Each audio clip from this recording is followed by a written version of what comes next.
تمام روحانی امراض اور مسائل کے حل کے لیے پیر محمود الحسن توحیدی چینل کو سبسکرائب کیجئے۔ بسم اللہ الرحمن الرحیم، الحمدللہ وحدہ والصلاة والسلام علی من لا نبی بعدہ ولا رسول بعدہ ولا معصوم بعدہ، اما بعد۔ محترم بھائی اور بہنوں، السلام علیکم ورحمۃ اللہ وبرکاتہ۔ یہ آج آپ کو ایک ایسی مبارک سورت کے بارے میں بتاتے ہیں۔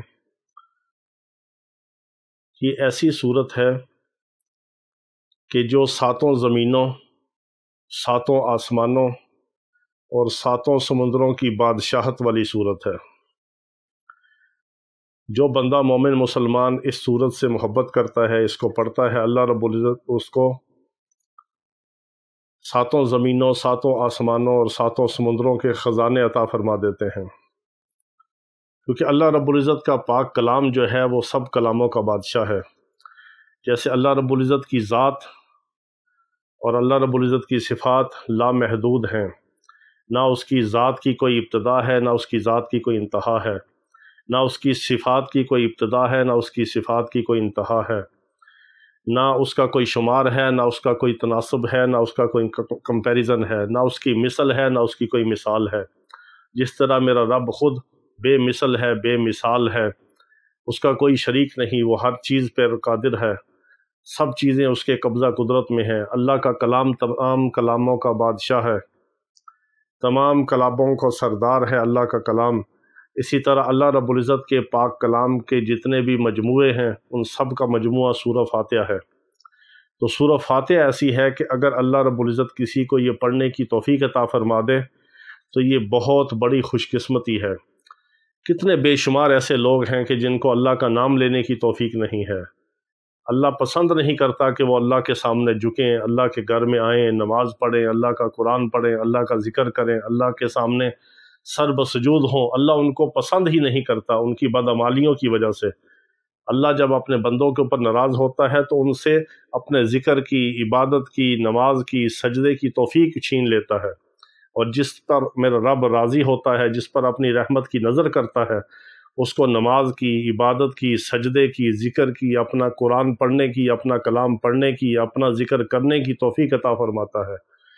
یہ ہر حال میں نفع ہی نفع ہے، فائدہ ہی فائدہ ہے، اجر و ثواب الگ ہے، میرے رب کی رضا الگ ہے، دنیا کی ساری خیریں برکتیں بھی الگ ملتی ہیں، اور یہ سب کچھ اللہ تعالیٰ خوشی سے عطا فرماتا ہے اپنے اس بندے کو جس کو اپنا نام لینے کی توفیق عطا فرما دے۔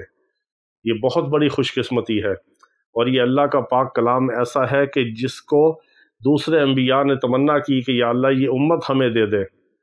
اللہ نے ہمیں آخری نبی کی امت میں پیدا فرمایا، پھر ہمیں اپنا قرآن عطا فرمایا، اپنا کلام عطا فرمایا۔ پہلے نبیوں کو اللہ رب العزت نے صحیفے عطا فرمائے، کتابیں عطا فرمائی، ہمیں اللہ نے اپنا کلام عطا فرمایا، اپنی ذات سے نکلا ہوا کلام عطا فرمایا۔ پھر یہ کلام بھی وہ ہے کہ جس کی اللہ رب العزت جنت میں جنتیوں کو داخل کرنے کے بعد، اپنا دیدار کروانے کے بعد خود اس کی تلاوت کریں گے اپنی آواز میں۔ یہ وہ اللہ کا پاک کلام ہے کہ جو کسی بھی نبی کا امتی ہوگا جب وہ جنت میں داخل ہوگا تو وہ جنت میں جو اللہ کا کلام سنے گا وہ قرآن پاک ہوگا اور وہ سورہ رحمان ہوگی۔ یہ اللہ کا وہ کلام ہے کہ جو اللہ تعالیٰ جنت میں بھی جنتیوں کو اپنی آواز میں سنائے گا، اپنے نیک بندوں کو اپنی آواز میں سنائے گا۔ یہ وہ اللہ کا پاک کلام ہے، اللہ کی ذات سے نکلا ہے، یہ اللہ کی مخلوق نہیں ہے، یہ خالق کی صفت ہے اور خالق کا کلام ہے۔ اور اس کلام کا سارا مجموعہ سورہ فاتحہ ہے، سبع من المثانی والقرآن العظیم۔ یہ وہ سورہ مبارکہ ہے جس کی 7 آیات ہیں۔ اللہ کی ذات اور صفات جس طرح لامحدود ہے، ساتوں زمینوں، ساتوں آسمان، ساتوں سمندر، یہ کائنات کیا ہے؟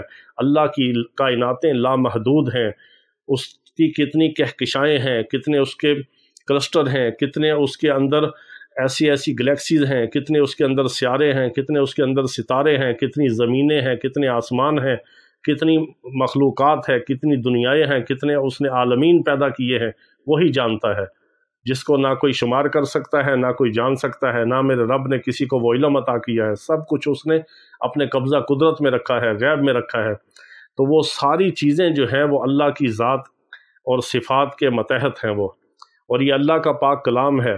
اللہ کے کلام کی حیثیت اسی طرح ہے، زمین، آسمان، سمندر، ستارے، سیارے، یہ سب اللہ کی مخلوق ہے۔ ان کی اللہ کی صفت کے آگے اور اللہ کی خالقیت کے آگے کوئی حیثیت نہیں ہے۔ اور قرآن اللہ کا کلام اور سورہ فاتحہ اللہ کا کلام ہے اور اللہ کی صفت ہے، اللہ کی ذات سے نکلا ہے۔ تو جو بندہ مومن مسلمان سورہ فاتحہ سے محبت کرتا ہے، اس کو کثرت کے ساتھ پڑھتا ہے، اس سے دل لگاتا ہے، میرا رب اس کو دنیا آخرت کی، زمین و آسمان کی خشکی اور تری کی ساری برکتیں اور خیر عطا فرماتا ہے۔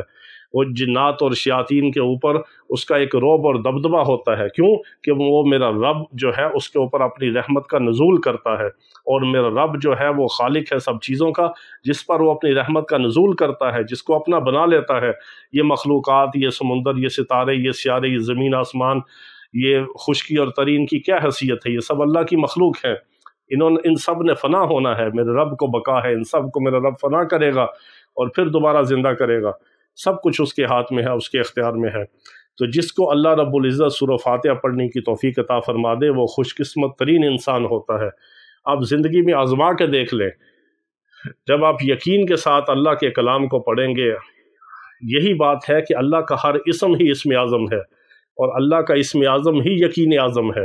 جتنا آپ کو اللہ کی ذات کے اوپر یقین ہوگا، صفات ہوگا، آپ بسم اللہ الرحمن الرحیم بھی پڑھیں گے تو آپ کے یقین کی برکت سے وہی آپ کو پار لگا دے گی۔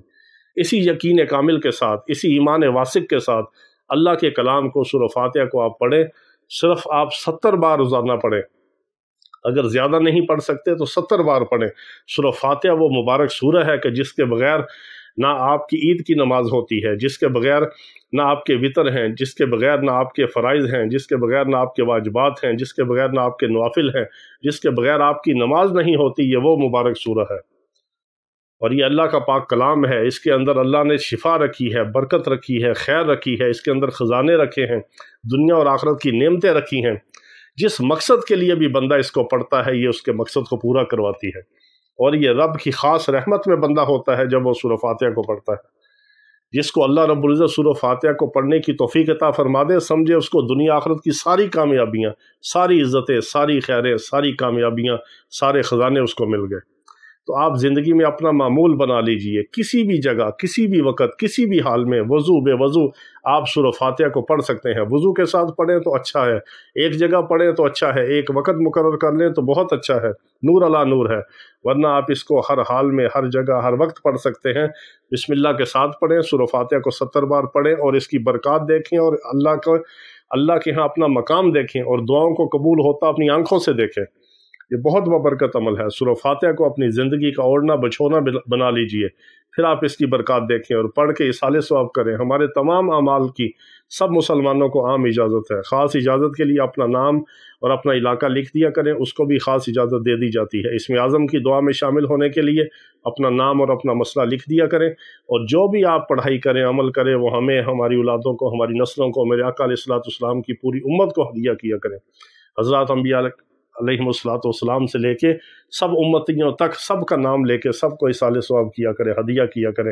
آپ کے ثواب میں کمی نہیں ہوگی، بلکہ آپ کو دوسروں کو اصالہ ثواب کرنے کا اجر و ثواب بھی ملے گا۔ اللہ رب العزت ہمیں اپنے نام کی، اپنے کلام کی برکات عطا فرمائے۔ وآخر دعوانا ان الحمد للہ رب العالمین۔